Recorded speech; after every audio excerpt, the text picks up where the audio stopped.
Le franc CFA, la France, elle n'en est pas le maître, elle en est le garant. Qu'est-ce que ça veut dire? Ça veut dire que d'abord, c'est un choix des États membres de la zone CFA. Personne n'oblige quelque État que ce soit à en être membre. Le président Kaboré décide demain, je ne suis plus dans la zone franc, il n'y est plus. D'abord, ce sont les États africains qui sont dans la zone franc, qui sont les maîtres de leur destin et qui peuvent totalement choisir.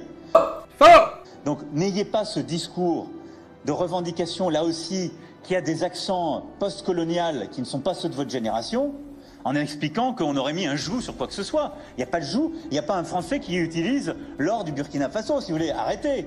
Parce que de l'autre côté, moi j'ai des contribuables français qui viennent me dire pourquoi vous continuez à mettre de l'aide publique au développement avec mes impôts dans les pays d'Afrique. Donc tout le monde va se calmer. Je le fais parce que c'est une très bonne chose, mais moi j'utilise pas l'or du Burkina Faso pour faire quoi que ce soit. Il n'est pas chez moi, il est chez vous. Tu mens, tu mens, tu mens. Il ment. D'émergence. Nous n'atteignons pas les objectifs parce qu'en réalité, nous ne posons pas les vrais débats. Quels sont les goulots de notre économie? Je n'entends pas souvent parler ou suffisamment parler des goulots de notre économie. Dans les rapports qu'on a lus ici dans d'autres commissions, on a parlé de compétitivité à l'importation.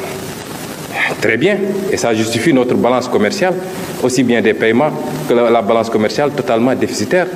Mais pensez-vous qu'on puisse atteindre l'émergence, a fortiori le développement, en étant dans cette posture-là? Qu'est-ce qu'il faut faire pour inverser la tendance et aller vers la compétitivité pour l'exportation? Premier goulot, c'est la monnaie que nous avons. Il faut qu'on arrête d'hésiter et de louvoyer avec cette monnaie.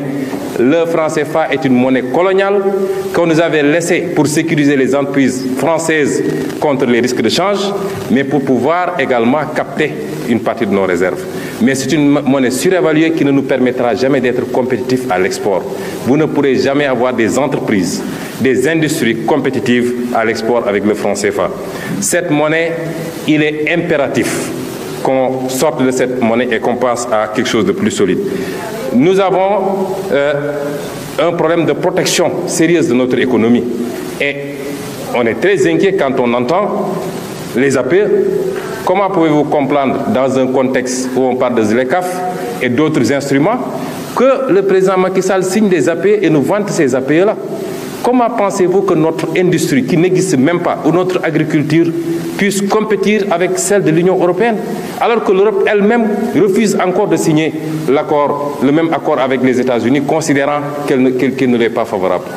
La vidéo que nous allons vous présenter et analyser est un discours dans lequel Ousmane Sonko choque l'auditoire quand il dénonce le franc CFA comme l'une des cordes qui retient l'Afrique dans le sous-développement. Un discours rempli de plusieurs révélations. Une vidéo très instructive à ne pas manquer. Vous serez surpris, donc restez jusqu'à la fin pour ne rien rater de cette vidéo. Avant de poursuivre, prenez un petit instant pour aimer la vidéo.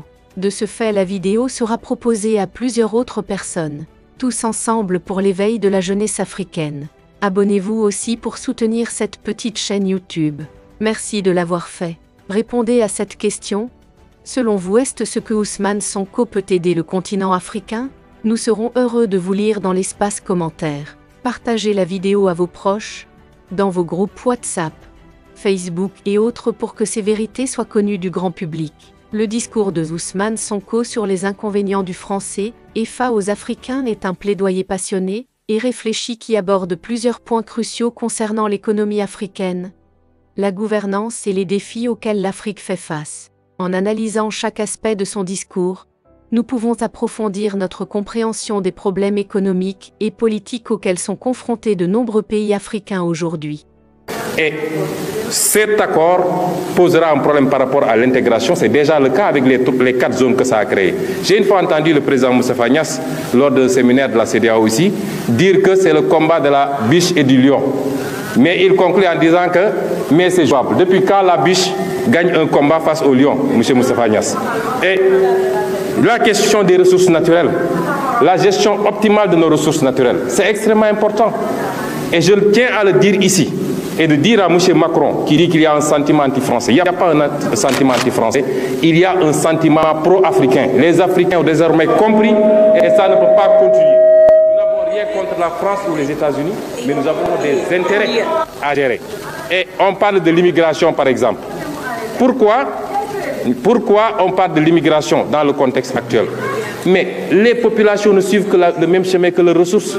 Quand on vient piller nos ressources avec la complicité de nos élites complexées, de nos leaders, évidemment, on ne pourra jamais régler cette question. Le privé national dont on parle. Mais vous ne pouvez pas avoir de privé national parce qu'on n'a pas une politique réelle de promotion de ce privé national, si ce n'est pour aller vers une bourgeoisie comprador, qu'on crée de toutes pièces, en créant des marchés fictifs, en donnant des assets foncières que les gens revendent à l'IPRES ou je ne sais qui pour se faire des milliards, ou alors c'est des montages avec les acquiescements pour que des gens se retrouvent avec 94 milliards alors que goruñu yattuñu. Et il faut orienter aujourd'hui les priorités vers le financement du véritable privé national.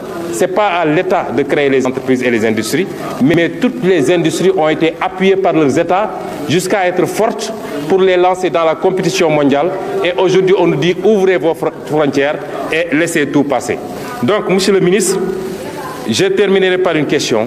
Sur toutes ces questions, il faut des réformes, mais il faut du courage politique. Ce courage, M. Macky Sall ne l'a pas. Il n'est courageux que pour taper sur des opposants et des activistes, mais il fait la courbette devant le jeune Macron et devant d'autres, et c'est ça notre problème. Sonko souligne le fait que les objectifs de développement ne sont pas atteints en raison d'un manque de débat véritablement approfondi sur les véritables défis économiques. Cela peut être attribué à une série de facteurs, y compris le manque de transparence dans la gouvernance, les intérêts politiques divergents et l'influence persistante des anciennes puissances coloniales. Dans de nombreux pays africains, les discussions sur les politiques économiques et monétaires sont souvent limitées, voire inexistantes, ce qui entrave la capacité des gouvernements à élaborer des politiques efficaces pour stimuler la croissance économique et réduire la pauvreté.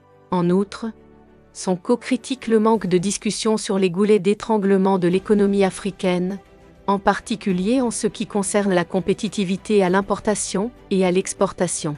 Il souligne l'importance de la compétitivité des industries africaines sur les marchés mondiaux, soulignant que la monnaie utilisée joue un rôle crucial dans ce domaine. La surévaluation du franc CFA, selon Sonko, handicape les entreprises africaines en rendant leurs produits moins compétitifs sur les marchés internationaux.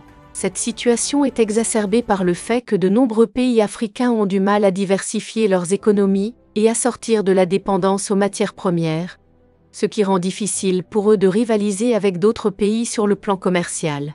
Le discours de Sonko met en lumière le franc CFA comme étant une monnaie héritée de l'époque coloniale, conçue pour sécuriser les intérêts économiques de la France en Afrique. Il souligne que cette monnaie n'a pas été conçue dans l'intérêt des pays africains, mais plutôt pour servir les intérêts de la France en garantissant la stabilité de ses entreprises et en lui permettant de contrôler une partie des réserves de change de ces pays. Cette critique soulève des questions plus larges sur les relations économiques et politiques entre les anciennes puissances coloniales et les pays africains, ainsi que sur la question de la souveraineté économique et monétaire des pays africains.